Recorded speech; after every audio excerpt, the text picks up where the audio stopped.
Hmm. Bener Mbak, Ki? Bener Ki? Oke. Neka pakai plaster majar pun Mbak. Oh dulu. Plaster majar pun neka. Balik kamu membiarnya. Oh TikTok Ki, oke. Kelangkong Ki. Video viral di media sosial memperlihatkan seorang kurir di Madura mendapat tugas untuk mengirimkan paket cot berisi anak kambing. Anak kambing yang dikirimkan tersebut ternyata dibeli dari hasil live TikTok Shop.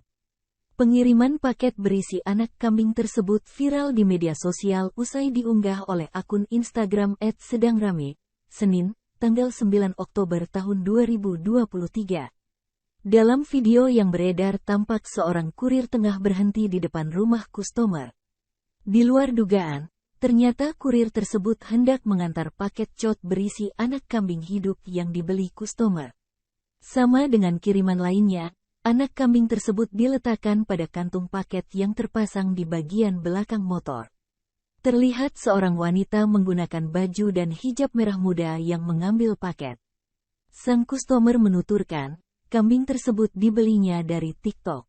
Setelah diterima anak kambing setinggi sekitar 30 cm itu langsung dibawa ke rumah. Ulah customer yang memesan kambing lewat pengiriman paket itu pun membuat geger warganet. Download Tribun X sekarang, menghadirkan lokal menjadi Indonesia.